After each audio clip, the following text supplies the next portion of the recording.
बिहार विधानसभा चुनाव 2025 की सरगर्मियों के बीच केंद्रीय मंत्री, पूर्व सीएम और हिंदुस्तान आवाम मोर्चा के राष्ट्रीय अध्यक्ष जीतन राम मांझी ने एनडीए को बड़ी राहत दी है, जिसकी चर्चा पटना से दिल्ली तक की सियासी गलियारों में होने लगी है।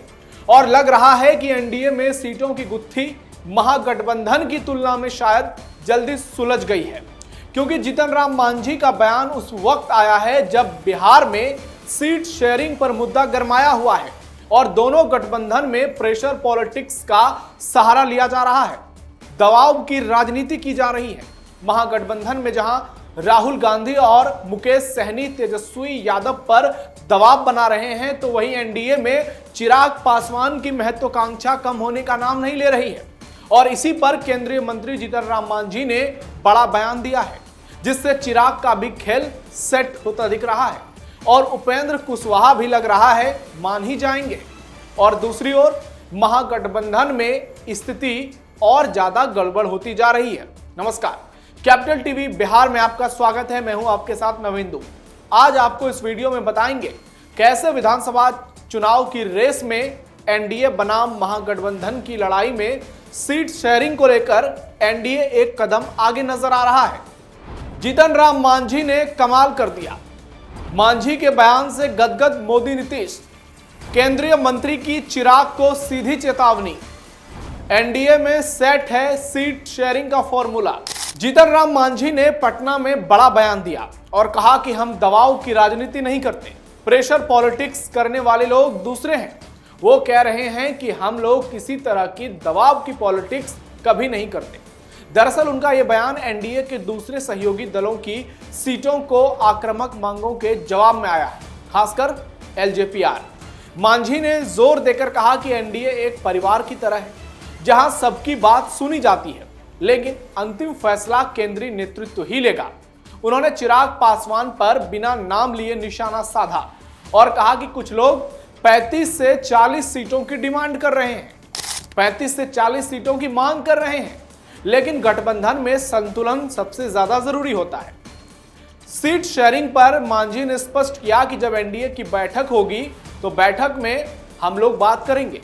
बिहार चुनाव से पहले होने वाली इस बैठक में सभी घटक दल अपनी बात रखेंगे और सूत्रों के मुताबिक ये बैठक अगले कुछ दिनों में जल्द हो सकती है, जहां JDU, BJP, LJP-are, Jitan Ram Manjhi की हम और कुशवाहा की आरएलएम जैसी पार्टियां आपस में सीट शेयरिंग पर फाइनल मुहर लगाएगी। मांझी ने कहा कि 2020 के चुनाव की तरह इस बार भी एनडीए मजबूत रहेगा। उन्होंने एनडीए के नेतृत्व, खासकर नीतीश कुमार और नरेंद्र मोदी की खुलकर तारीफ की, जो गठबंधन को एकजुट रखने में अहम भूमिका निभा रहे हैं। और दूसरी ओर सोशल मीडिया पर भी ये बातें शुरू हो गई है कि मांझी निश्चित तौर पर एनडीए को मजबूती दे रहे हैं, लेकिन दूसरी ओर उनका निशाना उनके ही गठबंधन के नेताओं पर है।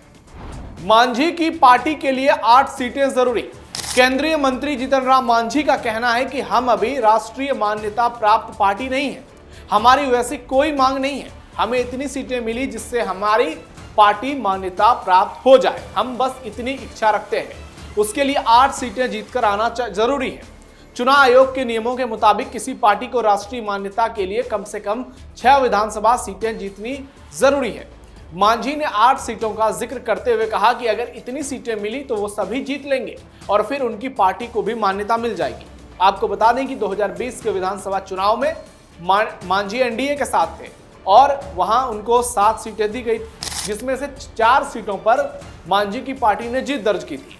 अब 2025 के चुनाव से पहले मांझी का यह बयान उनकी पार्टी के लिए तो न्यूनतम ही माना जा रहा है, लेकिन ये तार्किक नजर आता है, क्योंकि उस हिसाब से मांझी का वोट शेयर बिहार में बहुत बड़ा नहीं है, ना ही उतना बड़ा जनाधार है, क्योंकि 243 सीटों की पार्टी में बीजेपी, जेडीयू जैसी बड़ी पार्टियां भी हैं। मांझी एनडीए में गदगद तो नजर आ रहे हैं और वो मानते भी हैं कि अगर उन्हें 8 से ज्यादा सीटें मिलेंगी तो वो सभी सीटें जीत लेंगे। उनका कहना है कि ज्यादा सीट मिलेगी तो हम ज्यादा सीट जीतेंगे। आपको बता दें कि हम मुख्य तौर पर महादलित और पिछड़े वर्गों की पार्टी है और मांझी ने दावा किया कि अगर ज्यादा जिम्मेदारी दी गई तो वो एनडीए की जीत में बड़ा योगदान देंगे। उन्होंने कार्यकर्ताओं से अपील की है कि वो तैयार रहें, क्योंकि गठबंधन की जीत सबकी जीत होती है। यह बयान एनडीए के अन्य दलों को आश्वस्त करने वाला है, जो सीट बंटवारे में संतुलन बनाए रखना चाहते हैं। उधर मांझी का बयान बिहार चुनाव में एनडीए के समीकरण को भी मजबूत करता है। कुल 243 सीटों में बीजेपी और जेडीयू को लगभग बराबर सीटें मिलेंगी, 101 से 102 सीटों के बीच, जबकि 40 जो सीटें बचेंगी उसमें अन्य दलों में बंटवारा होगा। मांझी का रुख गठबंधन को मजबूत करता है और अंतिम फैसला बैठक में ही होगा, लेकिन उनका बयान बहुत कुछ इशारा भी करता है। महागठबंधन पर मांझी का बड़ा हमला। मांझी ने एनडीए उम्मीदवार की जीत को लेकर कहा कि उम्मीद से ज्यादा वोट मिले हैं। उपराष्ट्रपति चुनाव की बात कर रहे हैं हम। विपक्ष के कई सांसदों ने भी एनडीए उम्मीदवार के पक्ष में वोटिंग की, जिससे साफ हो गया कि विपक्ष में फूट है।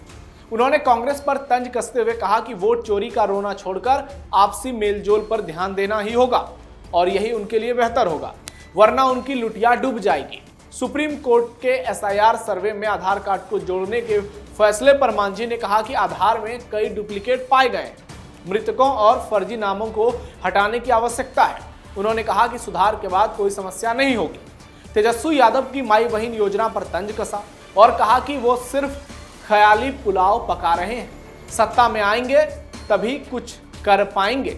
मांझी का कहना है कि अभी विपक्ष के लिए 10 साल तक सत्ता सिर्फ सपना है, भगवान ने उन्हें मुंह दिया है तो बोलते रहते हैं। उन्होंने विपक्ष के उस बयान को खारिज किया जिसमें कहा गया है कि भारत में हालात नेपाल जैसे हो सकते हैं। मांझी का कहना है कि जनता सरकार से खुश है। एनडीए की सरकार में विकास का स्वाद देश ने चख लिया है। विरोधियों को सरकार के अच्छे कामों की तारीफ करनी चाहिए।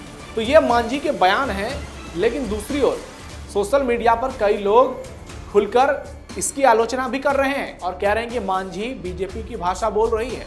सीट शेयरिंग को लेकर जो बयान दे रहे हैं वो बीजेपी दिलवा रही है ताकि चिराग पासवान और कुशवाहा पर दबाव बनाया जाए, क्योंकि एनडीए में मांझी के अलावा भी 2 पार्टियां हैं और चिराग पासवान की डिमांड तो किसी से छिपी नहीं है। उपेंद्र कुशवाहा भी ज्यादा सीटें चाहते हैं। ऐसे में क्या जीतन राम मांझी बीजेपी की भाषा बोल रहे हैं और क्या उनसे बुलवाया जा रहा है?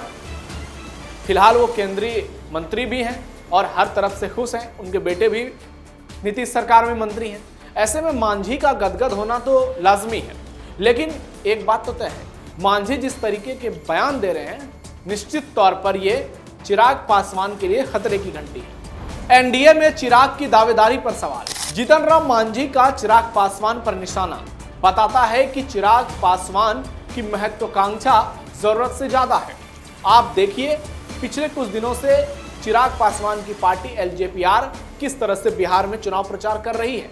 उस पर भी कई लोग सवाल उठा रहे हैं कि चिराग पासवान कभी खुद को मोदी का हनुमान बताते हैं, कभी प्रधानमंत्री के साथ हाथ जोड़ते खड़े आते हैं तो कभी गले मिलते नजर आते हैं।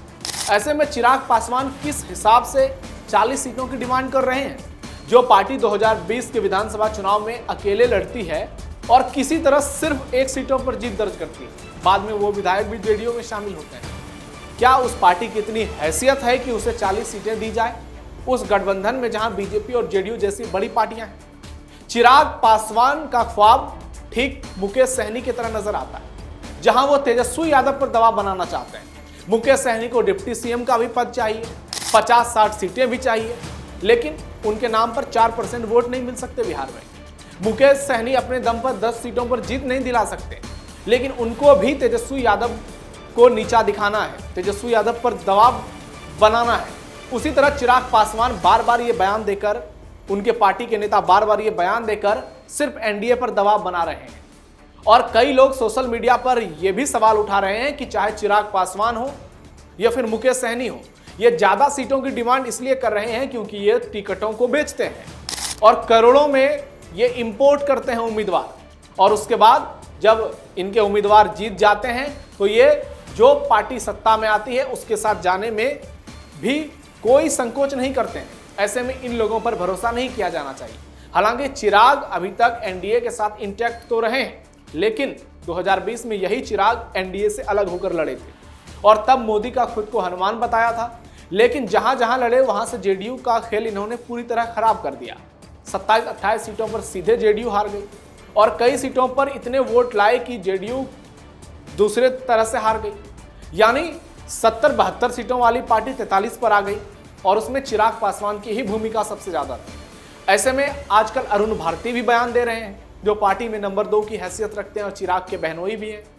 तो क्या चिराग पासवान सिर्फ और सिर्फ दबाव बनाने की कोशिश कर रहे हैं और अब एनडीए की ओर से जीतन राम मांझी को मैदान में उतारा गया है ताकि चिराग पासवान को उनकी हैसियत, चुनावी हैसियत, सियासी हैसियत का एक तरह से झलक दिखाई जाए और चिराग को भी ये समझ में आए कि उनके लिए 20-22 सीटें ही काफ़ी है और अगर सीटों का सिलेक्शन बेहतर होता है तो स्ट्राइक रेट भी बेहतर होगा, जैसे लोकसभा चुनाव में हुआ था। तो आपकी क्या राय है इस खबर पर? कमेंट बॉक्स में बताइए। फिलहाल के लिए धन्यवाद।